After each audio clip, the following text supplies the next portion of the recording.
I am almost ready to glue this bill in. I thought I would show you a few things that I did just before applying the 5-minute epoxy. Did a couple things. I drilled this end out with a long drill because there was a little bit of glue that spilt over. These two holes I drilled out not only to make sure that the glue was out, but after I started to align it, I didn't think I had quite enough wiggle room, so I went one size larger. So another important thing is this fit here I improved. I ground down a bit of the wood, and I'm just going to show you how well it comes out now. And you'll appreciate that when we glue this, there'll be lots of glue, and the last thing you want to do is squeeze out all your glue. So remember, it used to force it in and force it out, which is great for when you're getting ready to work on it. But now it just kind of goes in and out very, very easily. So that's exactly what you want.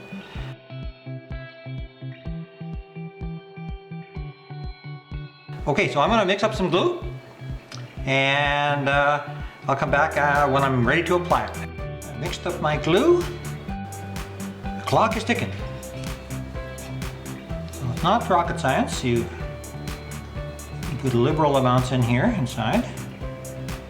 I know you got screw holes in that. You don't even worry about them. You don't specifically try to get in there, but you don't have to worry about them because the screw will be coming through real quick here. Now, all of the surfaces need the 5-minute epoxy. Try not to do what I just did and dribble it over the side, because that just makes sanding worse. But you know what? With that little Dremel tool sander, you'll go through that pretty darn quick. The bottom you put in lots because you do have a bit of a gap there after I did that grinding, but you'll see that once it pushes in, some of the glue will push in, but not all. And if you've done it right, when you put your bill in, it'll squish out all over the place and make a mess. And that's a good thing. That means you did something right. Okay, here we go. Squish, here we go. See it coming out the sides? Now your first priority is to get that back screw in, just started. Now I've actually tapered him, or actually pointed him, so getting him in will be relatively easy. In hindsight, I probably should have done the other one as well. Sometimes this front one is a little bit hard. Oh, we got them both. All right. So now what you do, you snug them down, because bear in mind, that's going to pull this bill up. And if you've done it right, you'll see glue kind of squishing out the sides here a little bit. I can see a gap right now, so I know that is not lined up quite right now. All right. Now I can see some glue squishing out, which is good. So now I'm just going to take a little bit of excess off just before it gets everywhere. And even though those screws are tight, I'll still be able to move the bill. So here we go. How am I doing? Okay, I'm just going to go that way.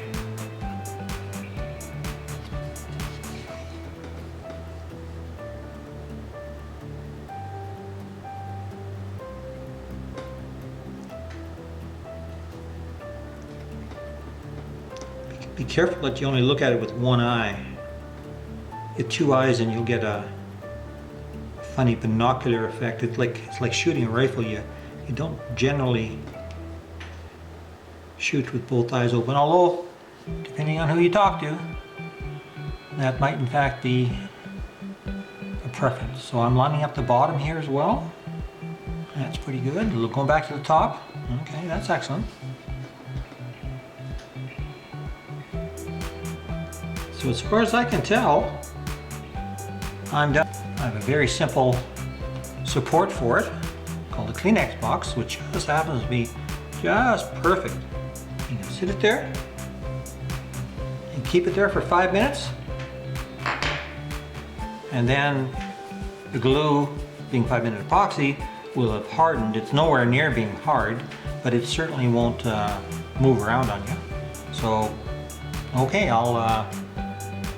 I'll come back when I'm ready to do some more grinding, because that'll be probably tomorrow after this glue is dried. I'm getting ready to drill the hole through the plastic.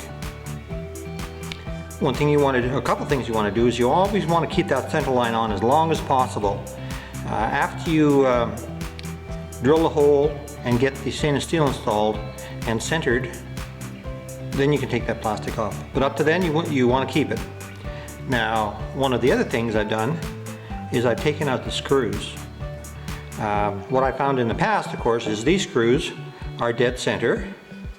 This hole is dead center. And as I was drilling one time, lo and behold, I hit the screws. So you don't want to do that. So I'm getting ready to put this long drill into this thing, and it'll go in fairly easy until it hits the plastic, of course. So here you go. That's what I'm doing. So I'm going to come back to you when the bit comes out of just under the nose there, and show you how I'm doing. I'm going to press very, very lightly at first to try and get that bit started, and with any luck it'll come out in line. But okay, you can see the bit is well out. Here's a bit of the street string. One thing you have to try is make sure that the bit does not get warm, and so you're going in and out, removing material quite a bit, and I think that's part of the success. It looks like this one is going very, very nicely. So okay, you can see the hole just in front of the nose, and it's dead center right now. So I'm pretty happy, but I'm not through yet. So if I turn it over, you can see the big long hole. See the drill bits going back and forth, and I drill about this much, and then I clean out the hole. You can see from the debris on the table that there's a lot of material that has been coming out, and if you notice, that long drill hole is pretty much completed. Now this lure is a little bit unique because you'll notice that drill hole is coming very, very close to the top of that second double piece, and I'm already at a place where I can put in the loop. So the loop will look kind of something like this. So rather than continue drilling and maybe popping out here, because I really can't see where I am, I'm just going to start chopping into it with my little rotary Dremel tool and cut into that trench. Or sorry, cut into that hole. And that way I don't risk of destroying the lure if I was to pop out here and not actually go through. I don't think that's where I am, but it's hard to see because those edges are so scratched up you can't quite see where that hole is. So I'm at a point now where I have to determine what the distance is between the nose and the very front of the front loop. So this shouldn't surprise you. I measure that with my vernier.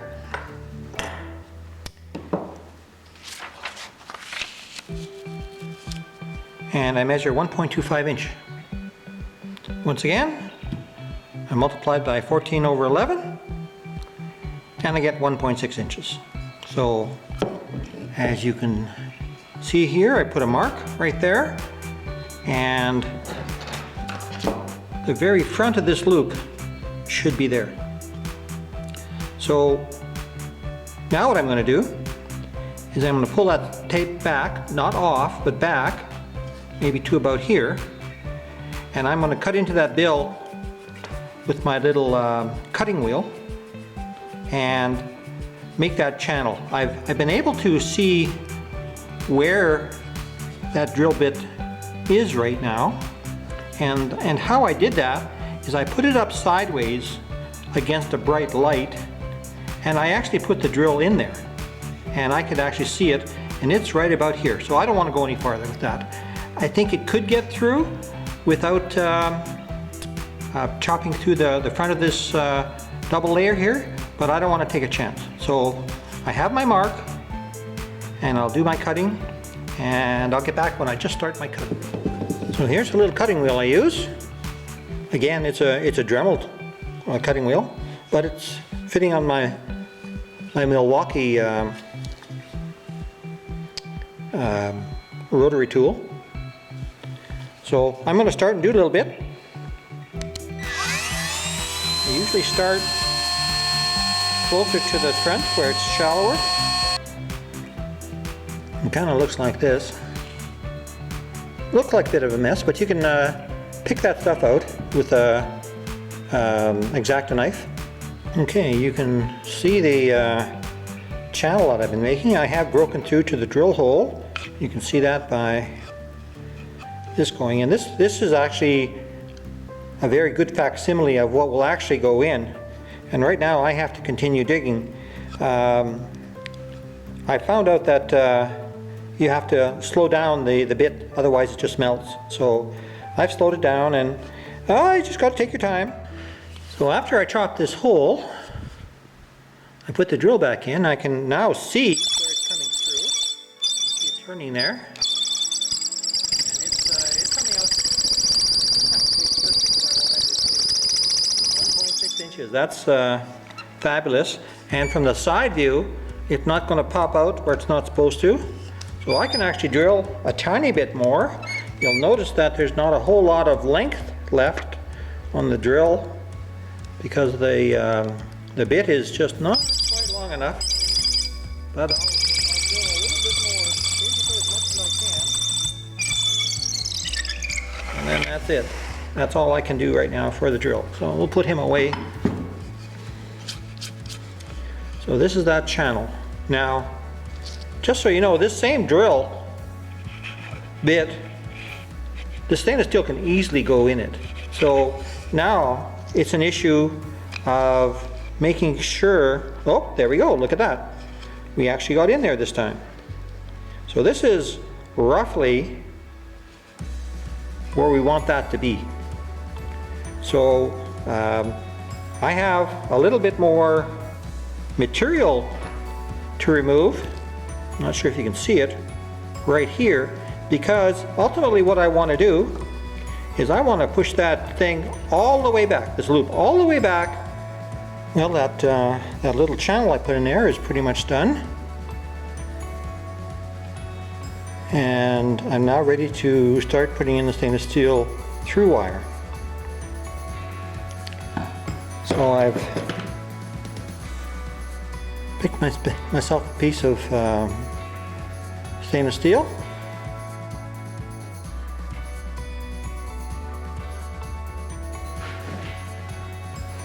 So let's make a front loop.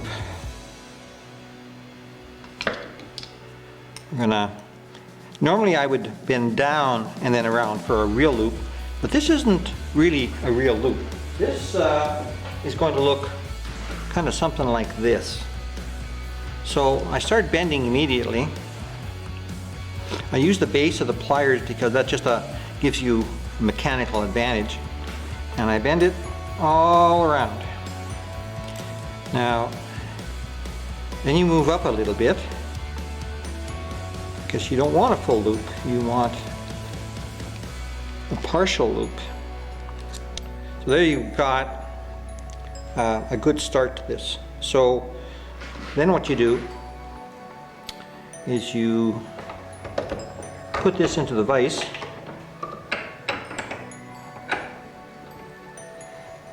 and you squish it, but you keep your pliers in there. at the depth that you want this loop. Okay, so that's actually pretty darn good. You notice right now though that this piece is sitting below here, so into the vise it goes. And again, you use your wire pliers. These are very, very important. And you get in there and you bend it up just a little bit. And you get a bit of grab on it. And then what you do is you bend it straight. What I normally like to do is also put the whole thing in the vise and just give it one more grip. So that's how you make a front loop for one of these deep divers. This is what the final front loop looks like. This little dip here on the bottom is actually handy because it'll pick this loop above the plastic and you don't want the whole loop buried in the plastic because you're going to have to bend this loop left or right when you're tuning the lure, and that's going to be a separate section all by itself. And the end of that will be actually going to a lake and trying out the lure, and I haven't had one of these lures swim properly when I put it in the water. Not one. Okay, let's make a belly loop. So this is more like a standard loop that I make for my other lures. Belly loops are a little bit different. I bend down and I go all the way around and then past, and that's kind of what it looks like. So this loop is way too big right now, so what I do is I shrink it down a little bit with the vise. I check its size by the pliers here, and that I'm going to do it a little tiny bit more.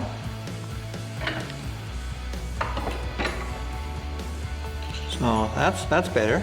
So now what I can do is I can bring this tag end up. Now you can see that that loop is not horribly round, but that's okay. I've got a little tool here to help me do that, but it's also not straight, so we gotta straighten it out.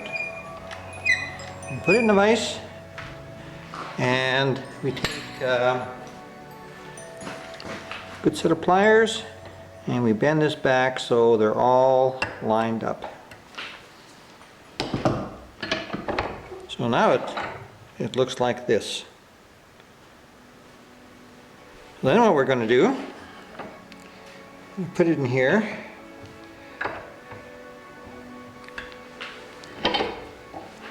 Tighten her down, and we're going to bend this tag end, and we're going to give it what we call a wraparound. Now, we're not going to do the multiple wraps because this actually has to be a fairly shallow wraparound, and that's because the main through wire is very low in the belly, and we just don't have room for more. So now, I'm going to take my very good German pliers here and cut that off. These pliers are expensive, but I don't have another set of pliers. I haven't seen another set of pliers that can cut that close. So that's what it looks like. This is a just about a solid steel cylinder with a 3D cone on top. So what we're going to do is we're going to try and make this loop look a little rounder. And how you do that is you put it over top, and I've got two sockets here, one to start it with. I may need a second one, I don't know yet. And I give it a couple of whacks.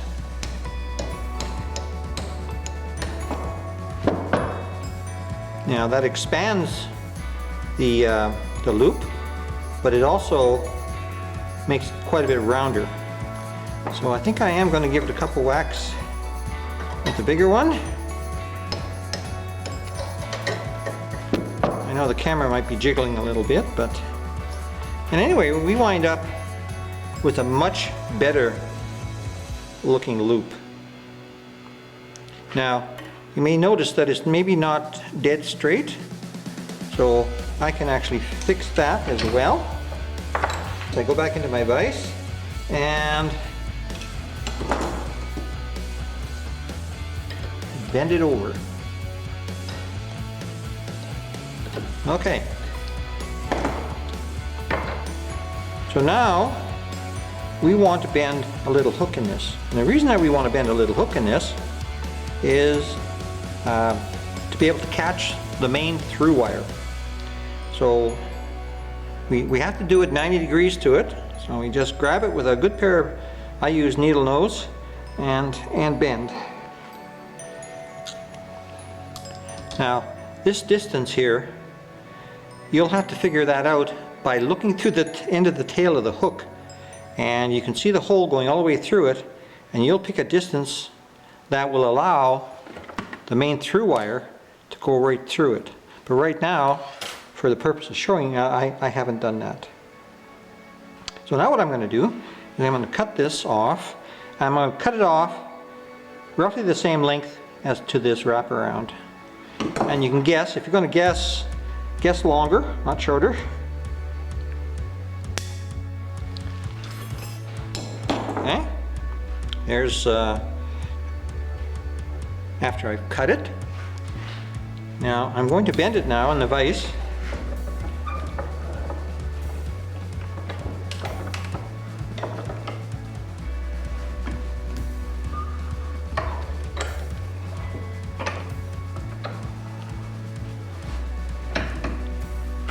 Just happens I made a perfect cut, which is kind of lucky.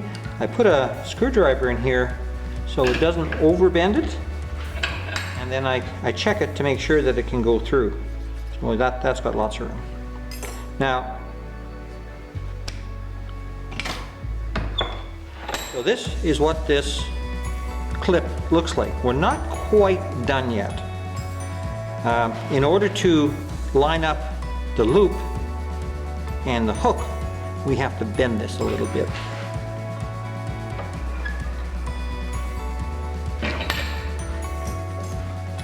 So first of all, we straighten everything out, and then we bend it back a little bit. So when we stick that into the belly loop hole, we take the through wire and we stick it through, and you have to kind of do it by looking through the bottom of the lure. It's not that hard. Very difficult to show on a camera, of course. And so that's how you make a belly loop.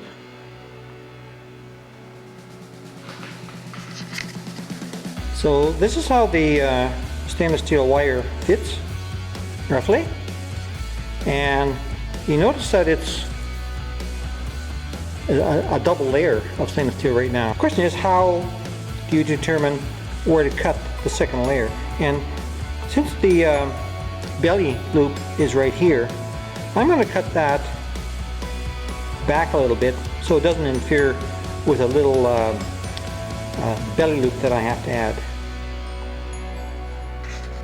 So I've now pulled the stainless steel wire all the way through, and this is where it needs to be in the final product. This has to come up a little bit, but I'll show you how to do that. So at the end, I've made a mark in black. You can see it there. I pulled that stainless steel as far in as I could get it. Here's that black mark. So the tail loop has to end at this black mark. That's why I made that channel. And let me show you why I'm doing this.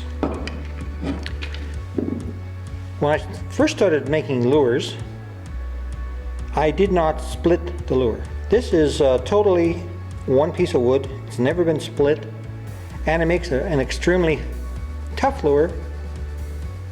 But you got this ugly thing on the end here called a wraparound, because when that wire comes through like this.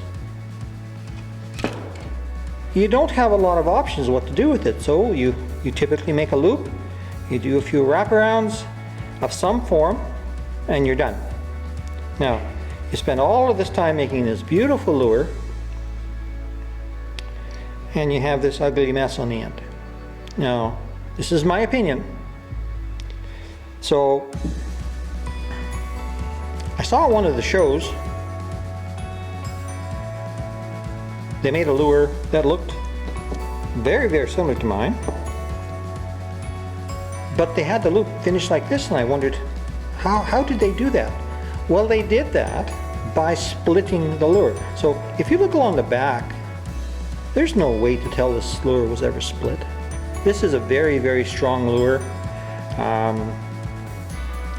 So what you did is you basically did this wraparound on the wire, you fit it inside, then you glued the two pieces together, and you hid this little bit of ugliness.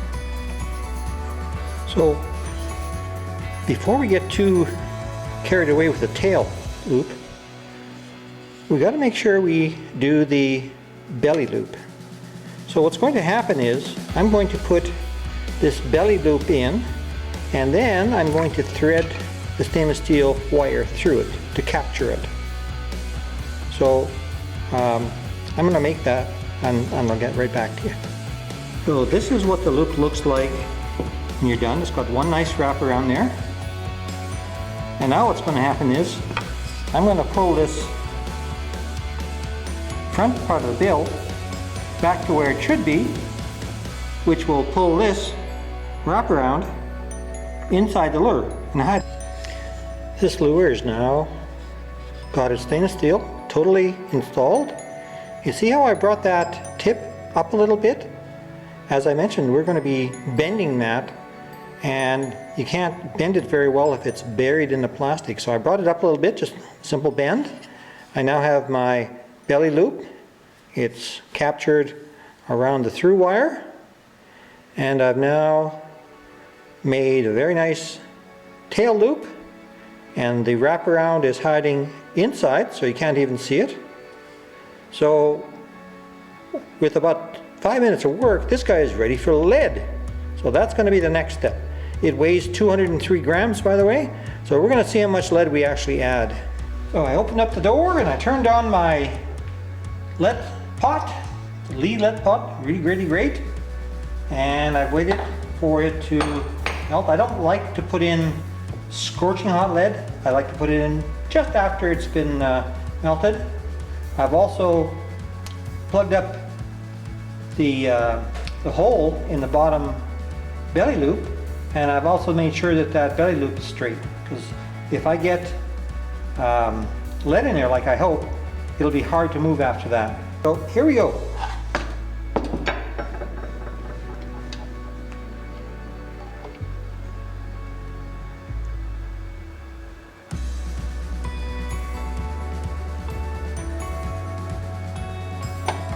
Okay, so now I can complete the fill,